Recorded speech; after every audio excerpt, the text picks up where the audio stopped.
با سلام و درود احترام خدمت هموطنانم در جای ایران و دنیا. سال 1994 میلادی بود. آلمان بودم، شهر فکر کنم کلن بود. آقای همایون خرم یکی از عزیزترین و بزرگترین انسان ها بود. سوای هنرمند بودن، سوای فنی بودن، محترم بود. اومده بودن اونجا برنامه داشتن برای ایرانی ها. یکی از اسم سالونش هم به اسم یکی از موسیقیدان بزرگ آلمان بود. بعد ایشون اومد با یک تواضع خاصی گفت من چند روزه که از ایران اومدم ساز نزدم، اجازه بدید من نیم ساعت برای پشت ساز بزنم، دستم راه دوباره بشم ساز بزنم. حالا البته هم موقع فهمیدیم چی میگه، ولی من خودم الان چند تا کلیپ نذاشتم. کلیپی که میخوام بزنم گیجم، باید تمرین کنم چند تا بزنم. من یک کلیپم متفرقه هست، اما امید صحبتم رو بحث آقای علی پیام هست، حرف مفتی که زدن راجع به 7 آبان 95. 7 آبان 95 دوستان 74 تا از دوستای ما رو گرفتند. 300 نفر رو بازداشت کردن. اونم که من کتک زد، دروغ میگه، سگ دروغ میگه، این سگ. اینا رو برد اونجا که سری گرفتار کنه و اون آشغال دیگه که اسمش نمیخوام بیارم و خانم ناصیرا گلستان و خانم ایران و خانم شل و خانم سفت از این حرفا اینا اسامی رو داشتن. کیا بودن 74 نفر؟ کسایی بودن که قبلا حکم براشون 5 سال 6 سال برده بودن و اینا بردن دام انداختن، تعهد داده بودن، یعنی حکمشون تعلیق شده بود که اگر دوباره تکرار کردن برن زندان. خوب دقت کنید، خوب دقت کنید که مردم بترسن. توی 300 نفر چند نگه داشتن و این 74 نفر رو جدا کردن. 74 نفری که همه حکم داشتن، از 1 سال تا 6 سال 5 سال داشتن. وقتی اینا بازداشت شدن من بهشون پیام دادم. البته بهتون بگم بچه زندان لطف کرده حق اینا، ولی اینا یک ماه خورده دستی بچه اطلاعات بودن و اونجا اینقدر سفت واسه با روی واسه هیچ کار اصلا بکن. اما خب اصلا بود دیگه، تو کامپیوتر بود و که 6 سال این 5 سال این 7 سال اینجوری از این حرف. بعد کنار دادم به زندان عادل آباد و اونا دیگه در همه رفتن دیگه. آقای علی پیام و آقای ایکس و آقای فلان که رفتن همشون. اینا تحویل دادن، گفتن خب اینا رو گرفتیم، ایشون به زندانشون تعلیقه، اینا تعهد دادن که شرکت نکنه. حالا شرکت کردن ما اینا با اینا مردم بترسونیم. شروع کردن به اراجیف گفتن آره حکم اعدام دارن، حکم فلان برای صادر میشه، اینقدر میبرن. زنگ زدم به دادستان شیراز، منو میشناخت. بهش گفتم ببین دست از پا خطا کنی روزگارت سیاه میکنم. گفت من سقط کرد. زنگ زدم به یکی از بچه‌هاشون، زنگ گفتم بهش بگو، به بابات بگو اینا از کشورشون دوست دارن، اینا میخوان برن سر مزار روز کوروش زندگی کنن. شما اجنبی گوه میخورم چیکار میکنی؟ به پدر بگو روزگارش سیاه میکنم. اونا میشه چه ظرف از پدرش دارن، چون پدرش مدت توی جریمه کار میکرد. بعد 4-5 با شما ناشناس زنگ زد که آقا 4 بیشتر 2 هفته در طول شد. گفت آقا محمدی به قرآن بدین به پیغمبر پرونده رو همه راجع برده تهران و گفته خودم بررسی میکنم. گفتم که بهتره که من چوب تو اصلا راجع نمیکنم. به بچه‌ها مرتب پیغام میدم، یادتون باشه بگم پیغام ناراحت نباشید، من این قضیه رو جمعش میکنم، خاطرتون جمع باشه، دستمالم باز قصه. و نازیلا گلستان و آشغال دیگه اونا میشسته بمیرید. شما همه تو خائنید، همتون خائن بود و خائن هستید و خائنم خواهید ماند. قرار من و شما و امثالهم چه من باش نباشم در دادگاه‌های ایران. خانم نازیلا گلستان چقدر پست و مقام فروختی؟ تو هیچ هنری غیر از دزدی، از عمه پیر دزدیدی، از این دزدیدی، از شاهزاده هم دزدیدی. تو هنر فقط دزدیه با پیرزادت. بگذاریم. بعد که اینا چی شد و پرونده رفته خود چیز، رفته خود پیشلارجانی که علم میکنیم، بل میکنیم، فلان میکنیم، های هر زمان روزنامه شایعات فلان، حکم اینجوری، حکم اونجوری، اینجوری از حرفا. زنگ زدم به مشاور لاریجانی، گفتم به حاجی بگو که ظرف 1 هفته از آزاد کردی و روزگارت سیاه میکنم.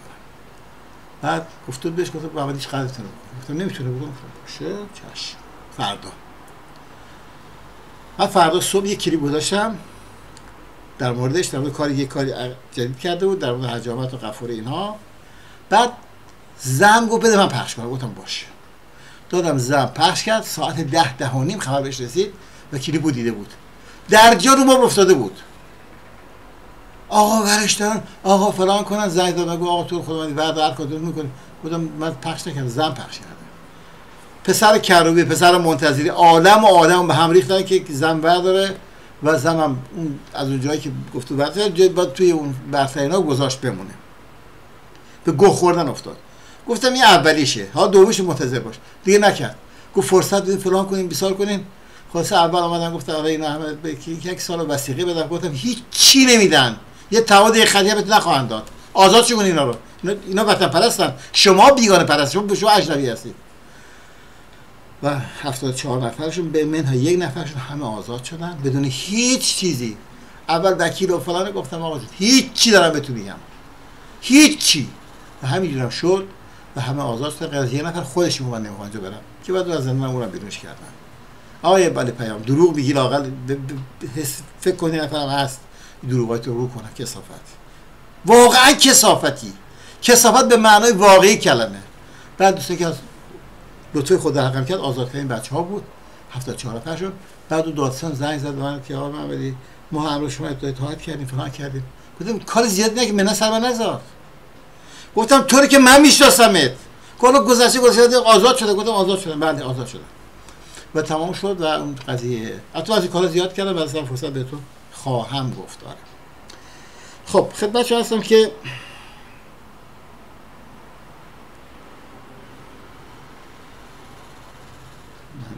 بله مطلبی دارم براتون میخونم.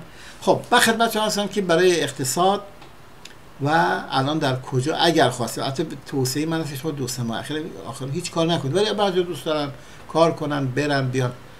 هر جای دنیا شما بخواید سرمایه‌گذاری بکنید به غیر از 2 کشور به هیچ وجه به صلاحتون نیست.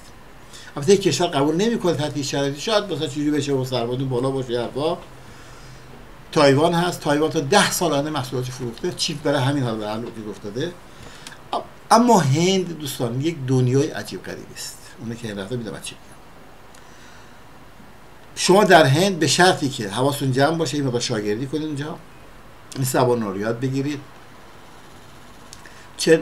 چون هند کشور 72 ملتی هم واقعا همینطوره.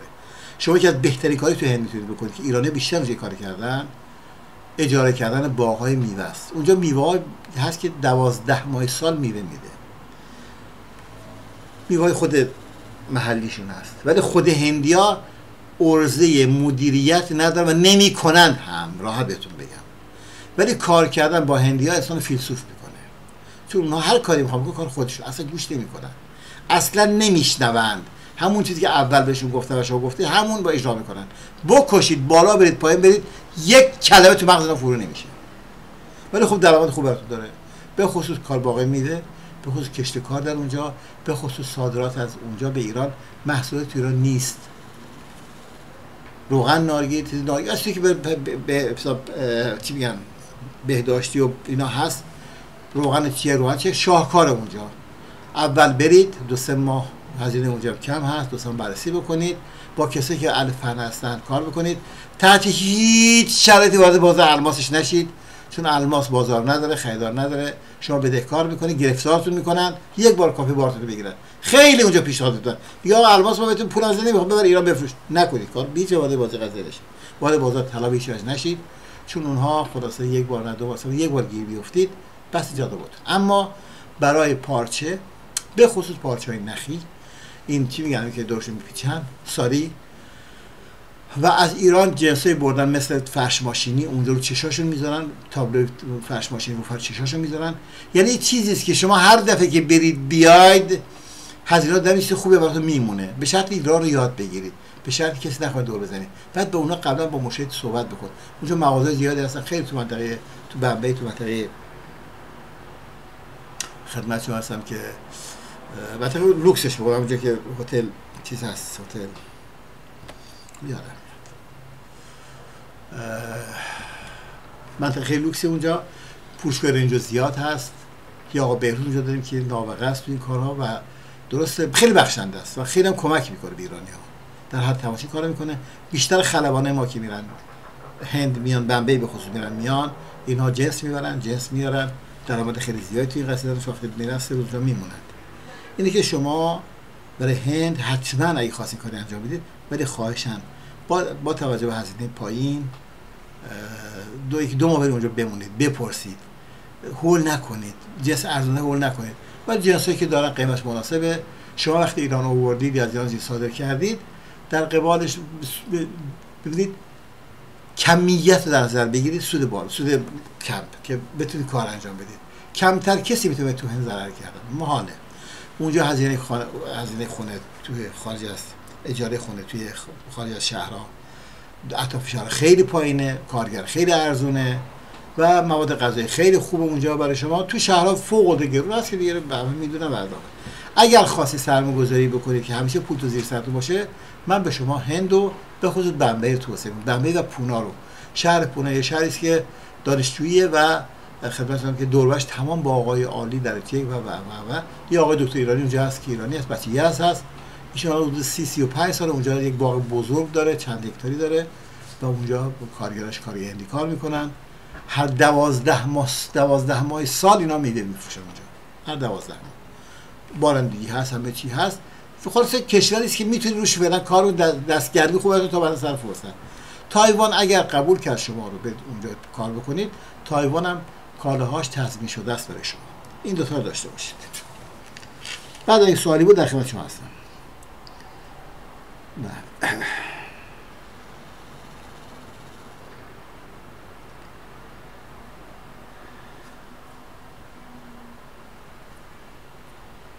خب خدمت شما عرض کنم که پزشکان حرفا مفت زیاد میزنه. من مطلب میخونم براتون. فکر کرده که آقا جون پول ندارید، آبرو ندارید، حیثیت ندارید، شرف ندارید، هیچ چی نذاشته بره خودتون. همه پول پشتتون خراب کردید. اینو مردم دنیا میفهمن، مسئولین دنیا میفهمن، همه سازمان ملل همه‌شو میفهمن. شما هیچ جایگاه پایگاهی ندارید. میفهمن چی میفهمن، نفت چیکار میکنه، نفت خودت چی کار میکنه و این بازی دیگه در نیارید. این دیگه شو اجرا نکنید. زاکانیتون دیگه اون آخرش آخر کلاهبردارش زاکانی دیگه مشخصه. پزشکیان رئیس جمهور منتخب خامنه‌ای در یادداشتی گفته که جمهوری اسلامی در هرگز تحت فشار آمریکا نخواهد شد و قصد دارد روابط خود با کشورهای همسایه گسترش دهد و با اروپا هم وارد مذاکره خواهد شد. این در حالی است که کشورهای همسایه در حال عادی سازی روابط خود با اسرائیل هستند و یک مقام ارشد انگلیسی هم اخیراً دوباره تکرار کرد که رژیم ایران اگر خواهان مذاکرات و لغو تحریم‌ها است، باید تغییرات بنیادین و رفتار خود ایجاد کند. حالا بعد از آقای پزشکیان پرسید آیا ایشان قدرت ایجاد تغییرات بنیادین در رژیم جمهوری اسلامی رو دارد؟ پشتوانه مردمی ندارد. هر کاری بخواد پشتوانه مردمی ندارد. یا اصلا صاحبان اصلی قدرت در این نظام خواهان چین تغییراتی هستند؟ پاسخ منفی است. بودش رادیو فردا پزشکان در یادداشت خود با عنوان پیام من به جهان جدید و کلمات باز جوتی در توین خاتمی هستی، آشغال خاتمی هستی که در روزنامه تهران تایم منتشر شده نوشته است ایالات متحده آمریکا باید به این درک رسیده باشد که جمهوری اسلامی هرگز به زورگویی پاسخ نداده و نخواهد داد و این دکترین دفاع ما شامل ساخت سلاح اصلی است. نیست باری کرد. پزشکان عهد کرده که سیاست خارجی عملگرایی رواج دهد، چیزی تو ذاتتون نیست، با مذاکره با قدرت‌های بزرگ تنش‌ها را کاهش دهد تا پیمان هسته‌ای 2015 احیا شود و چشم‌انداز حرف مفتی که دیگه همه جا میزنه. من راجع به داریوش کلیپ بعدی 4 بعد صحبت خواهم کرد. من داریوش خیلی سال میشناسم، ذاتش رو میشناسم، جنسش رو میشناسم، مافیایی که هست میشناسم و کسی است که ضد ایرانی و ضد جوانای ایرانی است و کسی است که بلا سر جوانای ایرانی با احتیاط با فیلم موجستوف. حالا به تاکید درست کن، اونا رفتن، اون جوانا رفتن، تو کردی بی شرف حرومزاده. حالا بعد صحبت کنم. خب ایام بکام روز خوش تا کلی ببرید.